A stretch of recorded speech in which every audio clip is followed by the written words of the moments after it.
Hi, my name is Rick Crawford, and I want to quickly, if I can, tell you how I came to follow Jesus. In 1968, I was a junior high student in sixth grade, 12 years old, and I'd been raised in church. I remember going to church as a young boy, but I really didn't like it. It smelled funny, and I didn't like being there. Didn't know why, but I didn't like being there. And in sixth grade, a friend of mine by the name of Joe and we got this brilliant idea that we would sell liquor in school and try to make some money. And yeah, I know. And everything was going good. We were making money until I turned around to sell a bottle of something to the assistant principal, Mr. Rhodes, who looked down his nose and said, "What are you doing, son?" I went brain dead. I couldn't even answer. I don't know. He said, "Come with me."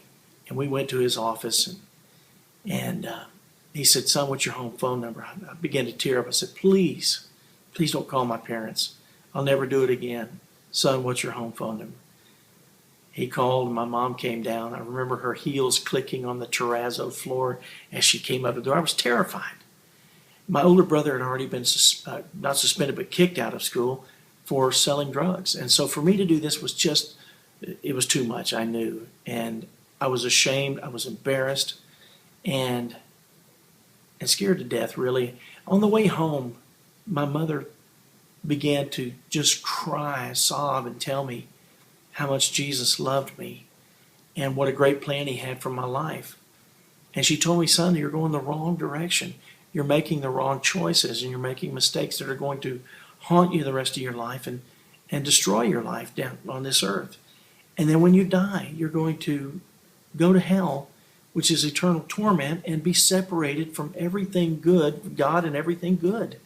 And I don't know how to tell you when truth hits, but it hit me that day, and I knew that my mother would never lie to me. And so I took it to heart.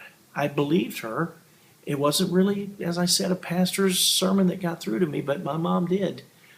And so there I was, confined in my bedroom, and I had nothing but time to think, and God's Spirit was working on me. And I remember opening the door to the hallway and yelling to my mom, "I'm going to give my life to Jesus when Sunday comes." And sure enough, I did.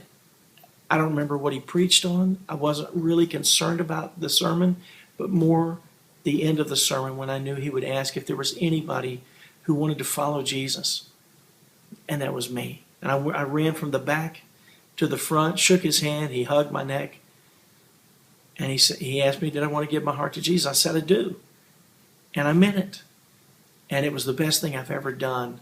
That was 42 years ago, and I wouldn't trade it for anything, and I wouldn't turn back. Jesus has blessed me greatly. Both of my sons are in the ministry, and they love the Lord, and there's no price I can put on that. God bless you. I hope you make the same decision to follow Jesus. Thank you.